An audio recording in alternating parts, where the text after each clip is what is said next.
Hello, everyone, and welcome to our final panel of the summit. My name is Carla Bitcoin, and I'll be your moderator for today's session. Before we dig in, I just want to shout out the incredible organizers for putting on such an incredible event. This is truly the first of its kind. So if you're sitting here and watching this, you are part of something extremely, extremely special. Today, we'll be discussing Bitcoin security and privacy, which are two of the more complex subjects in this space, but we have experts here to distill everything and make it super accessible for everyone.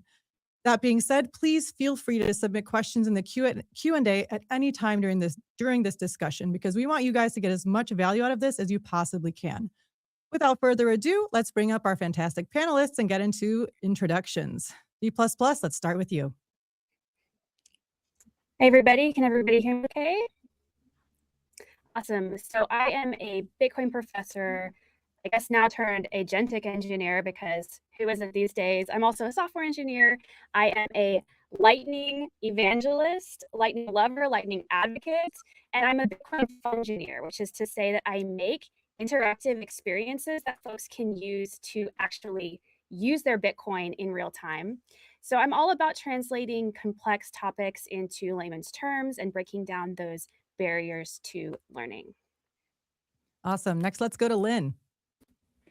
Hi, everyone. Welcome, and thank you for being a part of this amazing summit.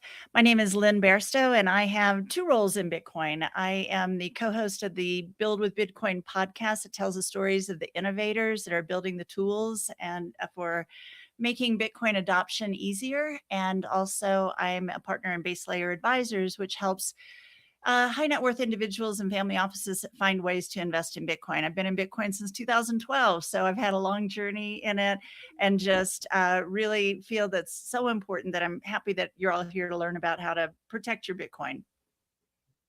Amazing. So let's go all the way to Brazil. Carol, let's hear from you. Hello, everyone. I'm Carol from Area Bitcoin. It's such an honor to be here with such inspiring women that always inspired me through Bitcoin, through all those years. Area Bitcoin started in 2019, educating people in Brazil, mostly in Portuguese. And now we have contents in English and also Spanish, open source courses, all kinds of format, everything to help anyone to learn about Bitcoin. So it's a pleasure to be here and to help as much as I can to all women here and everyone that wants to know more about Bitcoin, how to use it, how to use wallets, privacy, everything we're going to talk about in this panel. Amazing. And last but not least, Becca, tell us about yourself. Hi, my name is Becca Rubenfeld. I am the co-founder and chief operating officer of a company called AnchorWatch. AnchorWatch is a company that both has an advanced custody platform that makes it easier and safer to own and hold Bitcoin.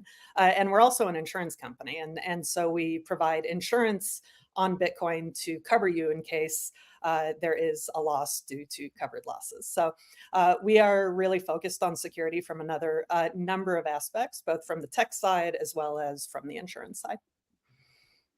Awesome. Well, off the bat, we know that Bitcoin security and privacy are some fairly intimidating topics. So let's take one step back and discuss some different ways to get exposure to the Bitcoin price and the various trade-offs at each level.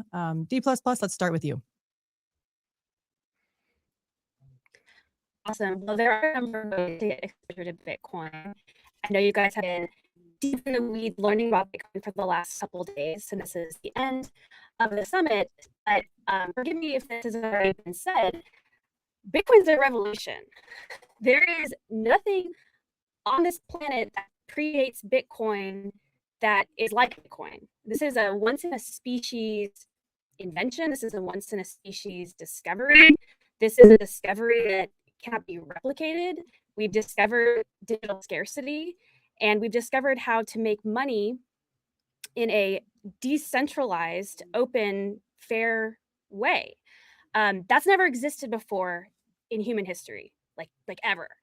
The closest thing I can kind of relate it to is gold, but I think if I lean too much on the gold analogy, a lot is lost, right? Because Bitcoin has the properties of gold, but it has so many other properties that gold doesn't have, like divisibility, portability, so on and so forth. So it's really important to understand that if you go looking for analogies in the world that creates Bitcoin, you're going to find them. Bitcoin is completely new. right? So what we've discovered is we're creating a decentralized form of money that is a bearer asset. That's a little bit mouthful there. What is a bearer asset? A bearer asset is something that I'm just you going to pause you yourself. real quick, D++. We're having a little bit of audio issues on your side.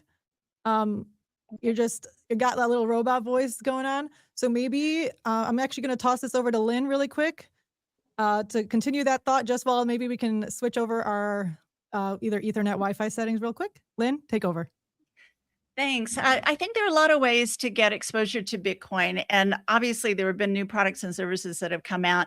The gold standard would be holding your own Bitcoin. The beauty of Bitcoin is it's peer-to-peer, which means you don't need anyone in the middle to transact. I can send sats or money value to Carla. I can send it to Becca or D++ or Carol directly. I don't need anyone or any permission.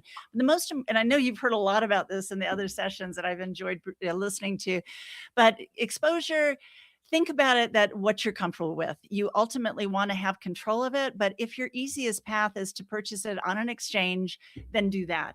Most important is to get Bitcoin. So there are a number of exchanges. I would advise going to a Bitcoin only exchange so that you don't get confused by other messaging about various other cryptos. Then some of the exchanges like Strike, like River, like Swan, they will allow you to transfer your Bitcoin from the exchange easily into a hardware wallet or another form of self-custody as you go forward. Bitcoin ETFs are one way that corporations are getting exposure to Bitcoin. It's not actually owning Bitcoin. So I guess the true rules that I would recommend is, number one, just get in the game in some way, even if it's $2, $1.50, whatever you're comfortable with. Own some Bitcoin and then try and use it. That's the easiest way to see the value of it. And secondly, then once you are comfortable, take that learning journey. And it's fun. It's really interesting to learn about it and progress at your own pace, as this conference is doing. And I think some of the follow-up resources that'll be shared with you is doing, but just get some exposure. And I'll toss it back over to you, Carla. Well, the one thing that we might want to add on, Carla, is being able to get price exposure via like the ETF. So over the last couple of years, ETFs that you could buy within your brokerage account have come out that give you price exposure only. So what D++ and then Lynn we're talking about is being a bearer asset. So think of being able to hold a bar of gold. That's a bearer asset. So if you lose it, if you drop it in the ocean, it's gone forever. Nobody else can replace it for you. It's not on a database somewhere. You lose it, it's gone. That's what a bearer asset is. So they're giving you really fantastic ways to get access to buy Bitcoin, the one that you can hold yourself.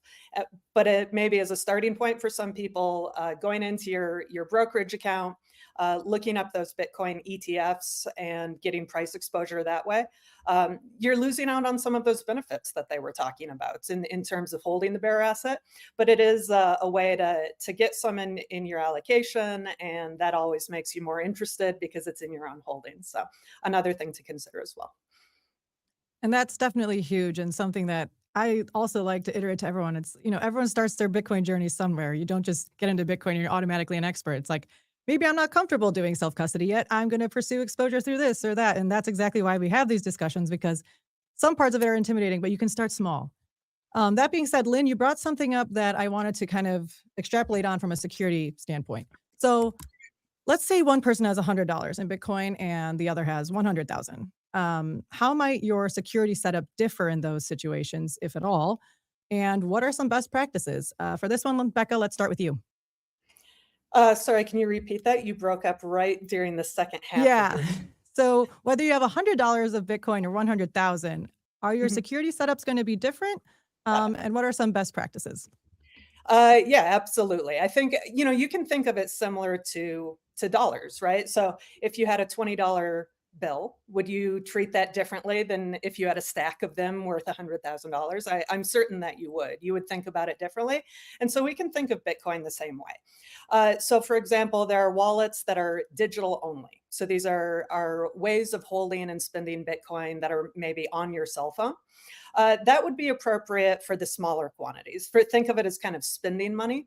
And then other types of ways of storing Bitcoin would be considered what we call cold storage, that you might have heard throughout the conference, where it's been entirely removed from the internet while it's being stored, which reduces and actually eliminates its ability to be hacked. So when you're thinking about different storage methods, and even our prior conversation about getting exposure, what you can often do is you can level into different layers. So, maybe first you had started at the ETF and you're not worried about storage at all. It's in your account. You can see it there on the screen.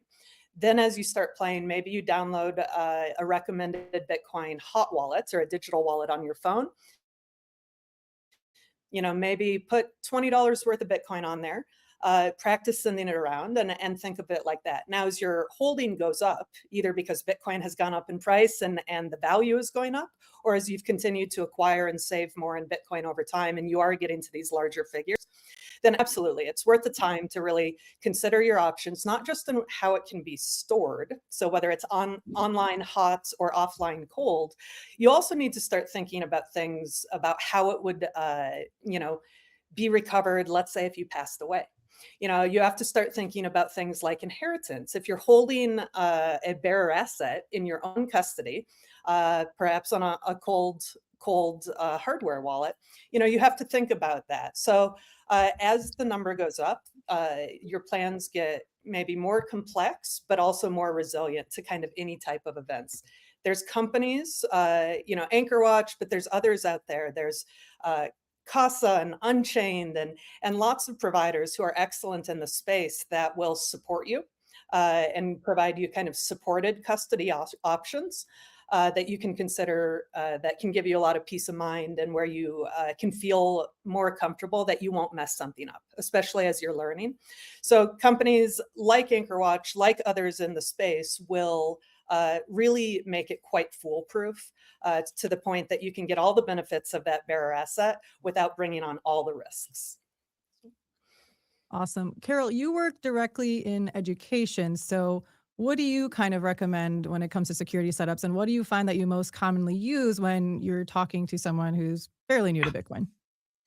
I think that security and your setup when you are setting up a wallet depends on your level of confidence and knowledge that you have. And there's some things that you don't know, right? So for me, the first step is learn about Bitcoin, because you need to know what you have, what you are buying, and the different from a fiat system and a banking account. Because it's super easy for people all across the world to confuse Bitcoin and a Bitcoin wallet with a bank account. And it's totally different. So the first thing is what Bitcoin proposed to you. Okay, you have sovereignty to hold this bearer asset that no one can censor you, can censor a transaction, and no one can confiscate you. So after you learn that, you start to ask questions to yourself. Okay, how can I store this safely? And that's when you start to learn and you try to teach how to exchange and withdraw from an exchange to your own wallet. And for that, you need to start to search a lot of initial wallets, like hot wallets, where people can start to know how seed works and how to set up a wallet. And then the next step can be a cold wallet, how to turn your seeds offline and have more security, and then maybe a multi-sig. And then you increase the level of difficulty through time and with the user knowledge and every step that you're learning to. So the first thing is ask yourself, in what part of this stage, in this staircase of knowledge about Bitcoin you are, and what is the first step? To me, the first step is learn how to withdraw from an exchange and don't let Bitcoin third parties accounts, because this is the thing that differentiate Bitcoin from fiat, and this is super important. And then you can learn harder and more difficult setups, multi-sigs, and super open source wallets, but start from basics. Don't get scared, like the girl said before, with this universe of complexity that Bitcoin can bring. But Bitcoin's money is easy. Everyone knows money, but no one knows digital money like Bitcoin or until Bitcoin, that gives you sovereignty to decide what to do, when to do, wherever part in the planet to do with your money and with your future. And this is super powerful. So there's not a recipe for everyone. So it needs to have a process of self-knowledge, and to don't be like super overwhelmed with all the information and the pressure from other people telling you what you have to do with your Bitcoin. It's your Bitcoin. You have the choice to do whatever you want with your Bitcoin. So speaking of outside pressure, and obviously you can see security, you can have multiple panels on security and still not cover even like the tip of the iceberg in security. But something you may encounter in the Bitcoin space is this idea of not your keys, not your coins. And we're not going to delve super in depth into this, but it is something that is mentioned a lot and it is important. So not your keys, not your coins, D++. What does that mean? I'm so sorry about my connectivity issue from earlier. Hopefully this is a little smoother for It's you much guys. better. So we mentioned this a couple times. I was in the middle of my like soapbox rant about how Bitcoin is this bearer asset that you yourself can take custody of. It's never existed before in humanity to have the concept of a digital bearer asset. This is digital, this is decentralized, but you can custody it yourself. And what you're actually custodying when you're self-custodying Bitcoin is your keys. So when we talk about wallets, it's a little bit of a misnomer because the Bitcoin isn't actually in a wallet. What you're actually custodying is a key. So it's your job to protect those keys with your life. You have one job in Bitcoin, and that is to protect these keys with your life. Now, you don't have to necessarily be the custodian of your own keys. You can trust somebody else, like Becca and some others have described, with your keys, and there's trade-offs there, right? Because then it's their job to look after them. And this is the one thing that matters above all else is protecting those keys. So when you're trusting a custodian, they're looking after your keys on your behalf versus taking custody yourself, you're looking after your keys. And if you have, say, an ETF, that's a glorified custodian, has some pros and cons. By the way, you don't have to pick one of these options. So I have exposure via ETF myself. I have my own keys. I actually hold Bitcoin in a number of different ways because I'm an educator. I like learning. And again, because there's pros and cons to each approach. One thing that I will say is that if you've been on the sidelines and you aren't sure entirely how to start, you're not sure how much to buy, you're not sure where to get it, I would say get off the sidelines, get out of this analysis paralysis. Do not feel like you have to get everything perfect one-shotted. Just get some exposure to Bitcoin today. And the best way you can do that is signing up for Cash App or River or any other exchange that allows you to buy Bitcoin. It doesn't matter how much you buy. You can buy $20, you can buy $200, you could buy $2,000, $200,000. Just get exposure, because the time that you break that seal is when everything changes and you become a Bitcoiner. Whether you have $2 or 2 million or 20 million, you're a Bitcoiner. So I don't want anyone to leave here today. I don't want a single person to leave here today not being a Bitcoiner. Every single person is going to, from this moment on, becoming a Bitcoiner. So you're going to message me and I'm going to send you Bitcoin. Now you're a Bitcoiner. It's that simple. Now, that said, I've got impersonators. There are people that say they're me and they want you to send them Bitcoin. I'm sure a lot of these ladies on the panel also have impersonators. I'm sure Carla and Natalie Brunell probably have millions of them. There are so many scams out there. Don't let that scare you. Let that empower you to know that you are the master of your own destiny. And if anyone messages you saying, hey, I'm D++, I'm Becca, I'm Carla, I'm Carol, I'm Lynn, do not respond.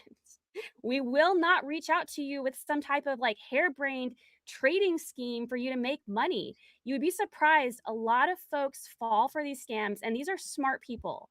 Okay. Smart people fall for these scams. When people are scared, it's kind of crazy what they'll do. When they feel that there's a time bind, and if they're scared, people will do all types of things that they would never, ever under any circumstances do. So please, please, please, please do not ever send Bitcoin to this trading platform. It's like Hotel California, right? You can come in and you can never come out.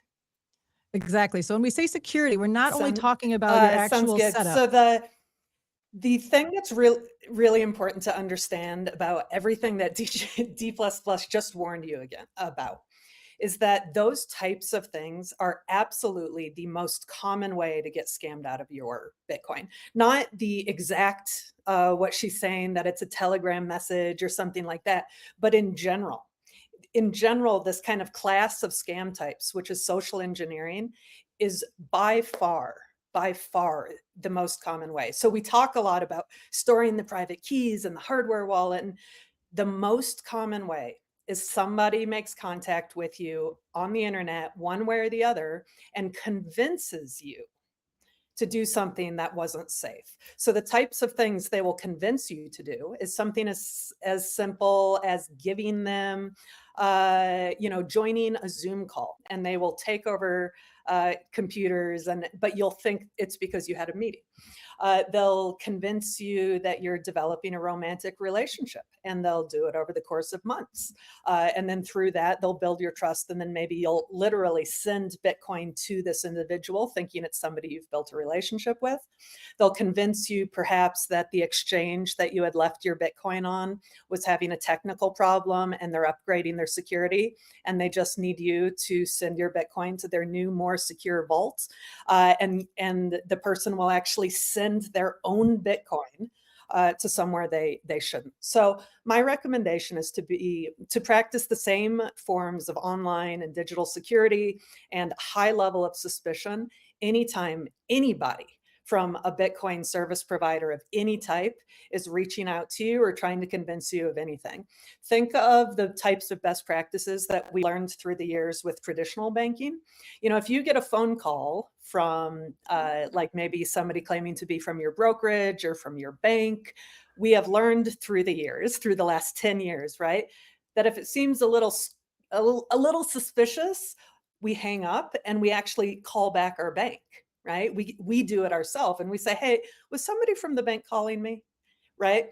And so you can do those exact same things. If you get something strange from an exchange that you use or a custodian asking you to do something, don't do it. Pause, slow down, and be suspicious first.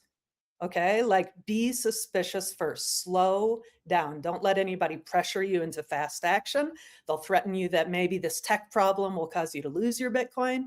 And then one more thing I mentioned there earlier about the romantic relationships. Since this is a women's event, understand that the scams that that do surround romantic relationships are the most expensive form, meaning the most Bitcoin gets stolen that way. So just be very, very, it's a harsh world out there, but keep that in mind as you build online relationships, even if they're being built for months and months. At any point, if they encourage you either to send Bitcoin or they suggest that that you invest in Bitcoin and they send you a link and they recommend you do it through this particular thing, even if months have passed. I want you to be suspicious first. I want you to reach out to people in the Bitcoin community. I want you to ask questions. Slow down. That's my advice. And these scams now are that getting we've- more and more sophisticated.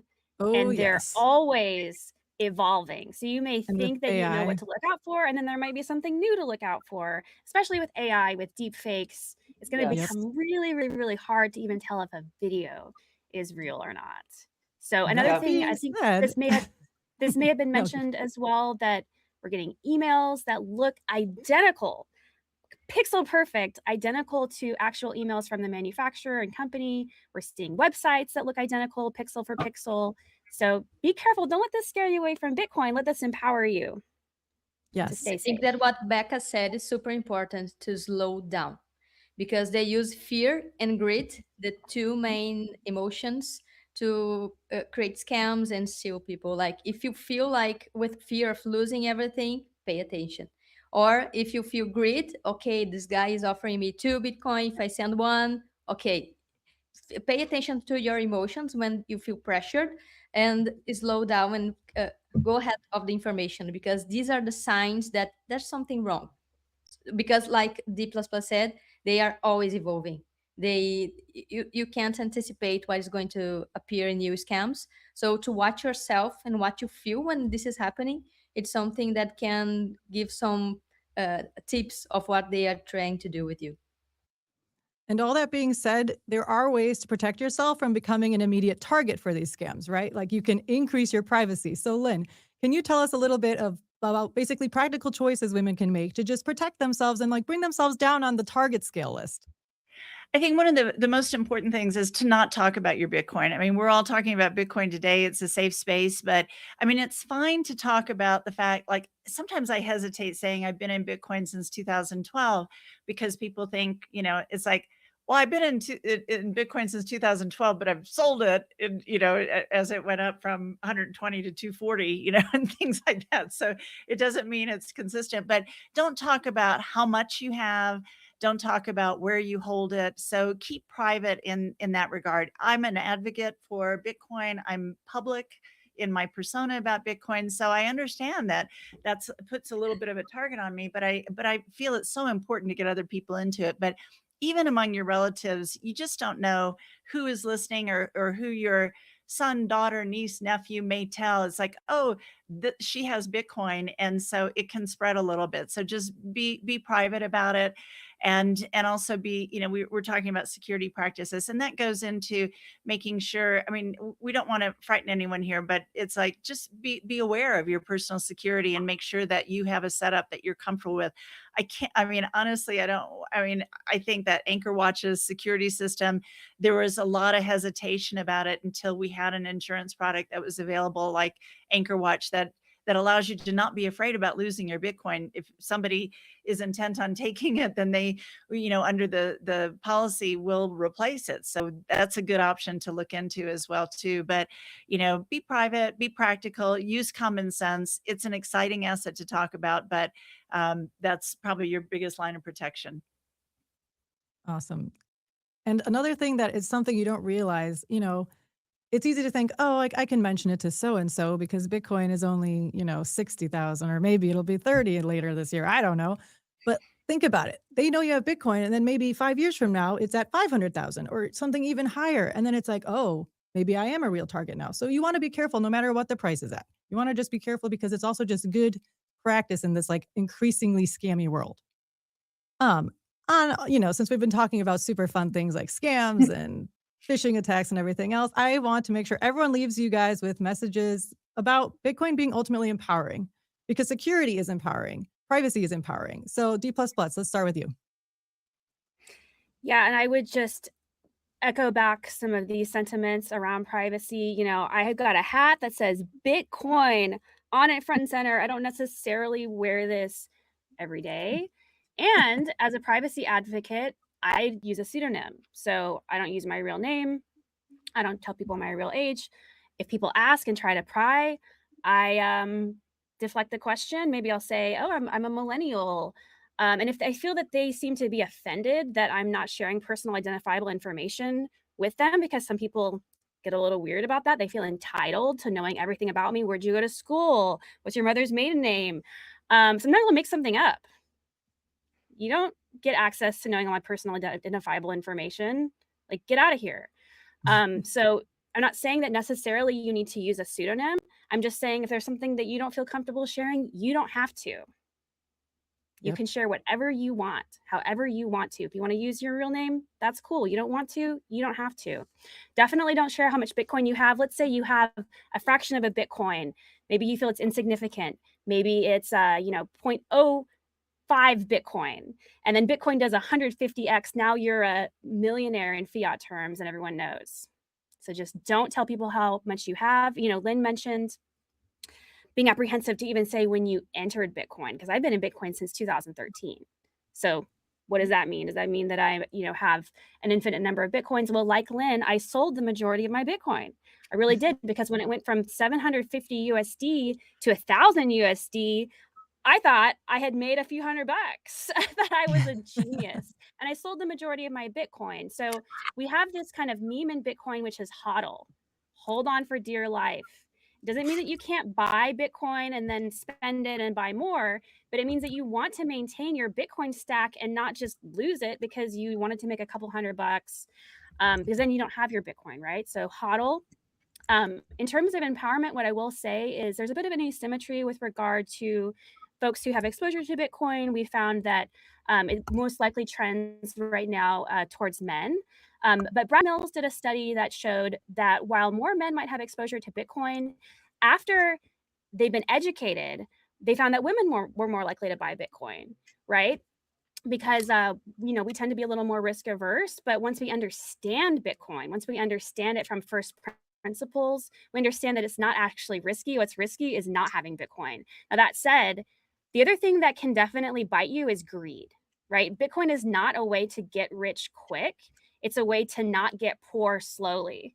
Okay, so if you want to get like a 10x tomorrow or a 100x tomorrow, and you're following these traders, they're saying buy these cryptos or trade your Bitcoin or do this, just like avoid that like the plague. Just like you're not going to want to give away your personal identifiable information or your keys, you're also not going to want to get sucked into these get rich quick schemes of trading and altcoins. What I found is even just people who even just buy altcoins, they get into this, can I say, shitcoin mentality, where then they think they can just make a quick buck and you can't. So it's really Bitcoin only. There's no second best. There is no second best. All right, Becca, over to you. I mean, Bitcoin is empowering by nature. I think Bitcoin is just a vibe, right? Like once you get into Bitcoin, it really changes your whole perspective, and that I think just is an empowering experience, and understanding maybe things that we've been told our whole lives about how money works and about the system. You get into Bitcoin, and just getting this very important kernel of knowledge is incredibly empowering in terms of how you approach life, I guess.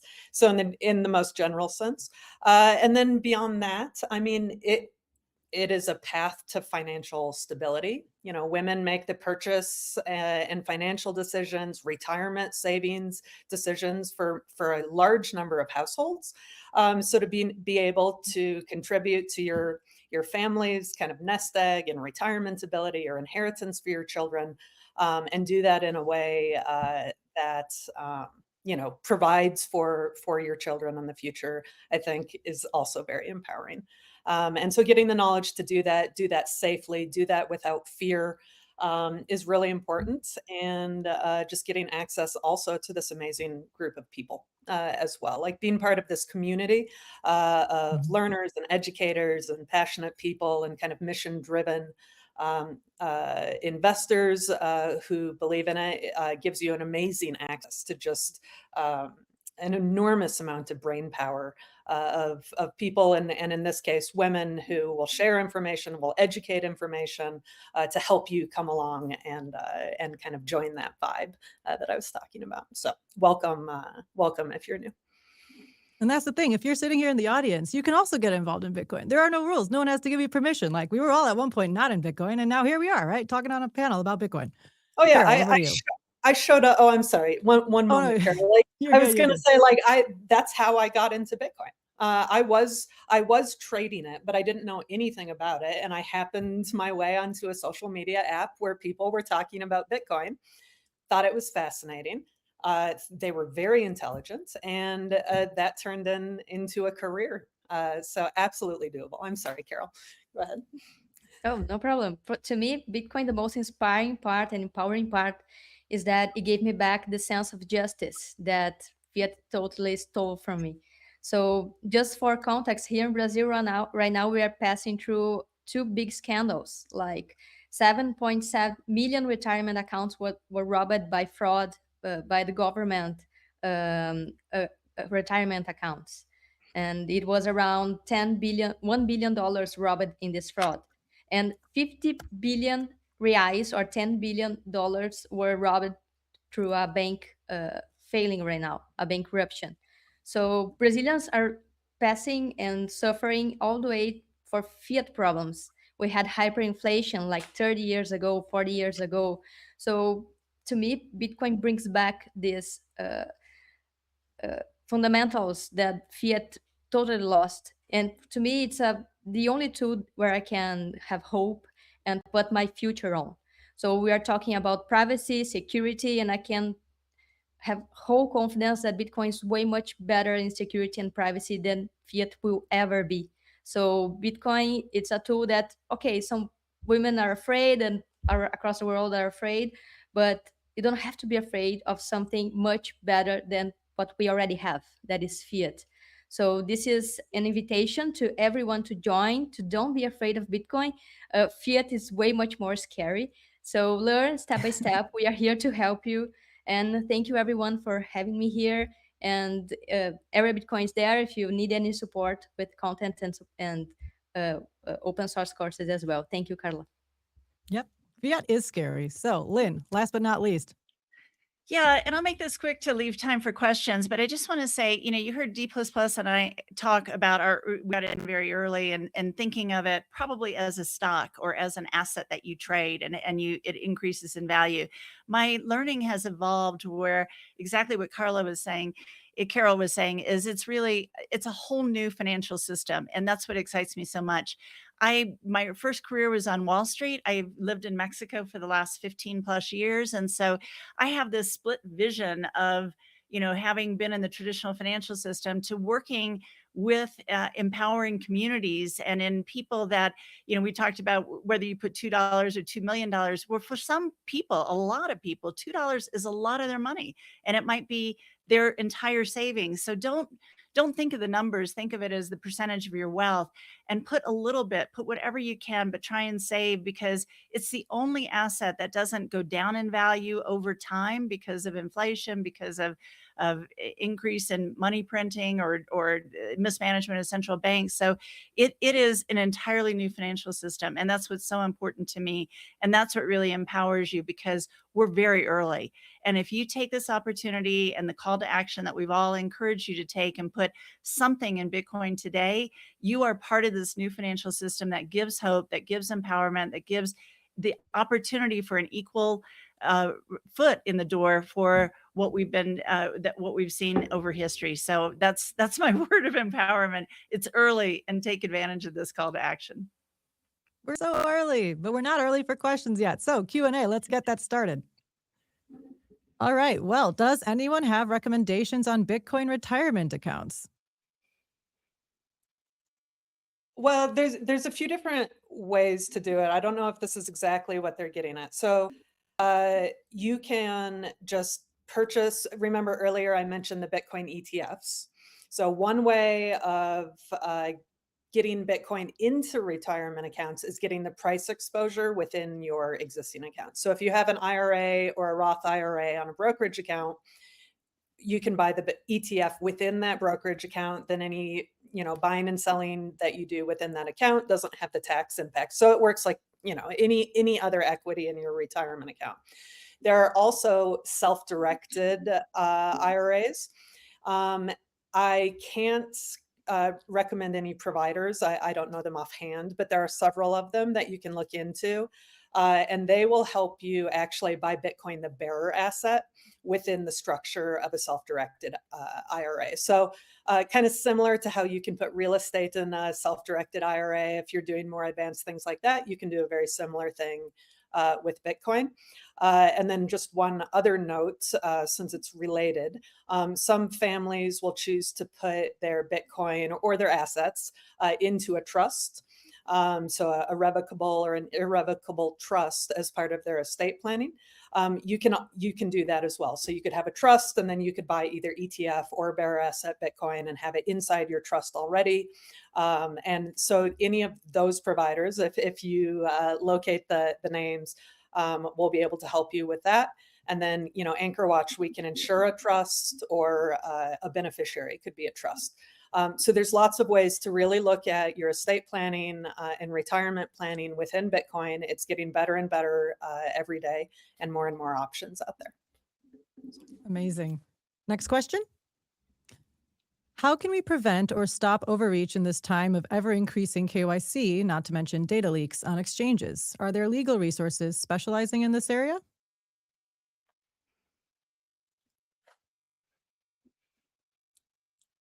There certainly are legal experts who are specific to data privacy. So that doesn't necessarily have anything to do with Bitcoin. So if there are needs having to do with that, there are certainly those types of attorneys that you can talk to, but not that I would say who are Bitcoin specific. And then within Bitcoin, there are some Bitcoin specific attorneys out there. I know Rain's Law is one. I'm trying to remember. There's a couple of others that can provide Bitcoin specific info. Okay, I'll great. just add on to this ways to obtain non-KYC Bitcoin, which is where it's not tracked to your personal identity. Probably number one is mining. And so if you mine Bitcoin, then that comes to you without any personal identifier. There are also ways like, and this is where you have to be very cautious, but if you attend Bitcoin meetups or you have a Bitcoin community, you can exchange it peer-to-peer. And sometimes there are over-the-counter exchanges if you have larger amounts that you want to purchase. So those sometimes can have a privacy a component to them. You can also, in smaller amounts, you can buy vouchers with Bitrefill or Azteca that are not with cash, that then give you Bitcoin, and then it's not traced to you. So depending on the level of Bitcoin or the amount that you're purchasing, there are ways to do it. And but it's I mean, I come in a region where money laundering is very suspect, and so there are reasons that KYC is in place. Some of them, the reasons are good, and some of them are more for tracking what you own. So there are resources available that you can look for as to where to get them.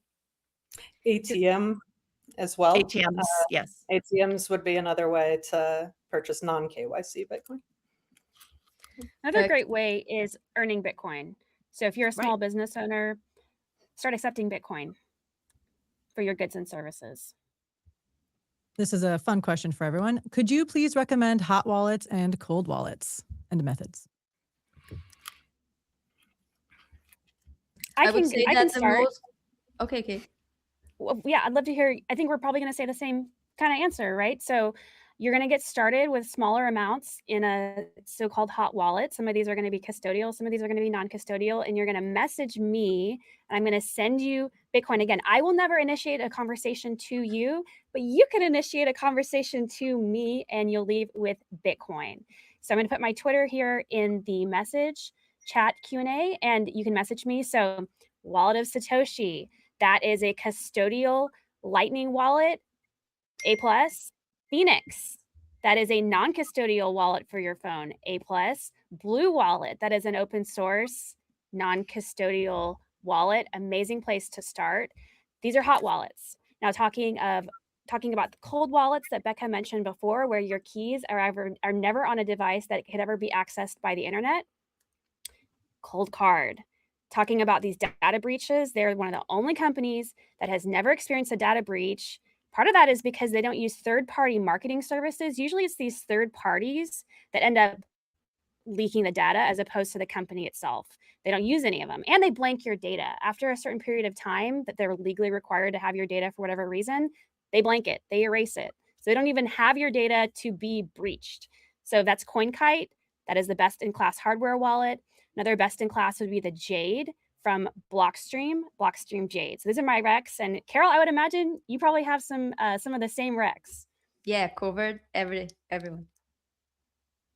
All right. Well, thank you so much, ladies. That is all the time we have for today. Before you go, I want to let you guys all know that if you can please select Join Now on your screen, on your next screen, that'll take you back to the main stage for the closing ceremony of this awesome event. Thanks again to our panelists, to our organizers for putting on such an amazing event. Thank you, guys.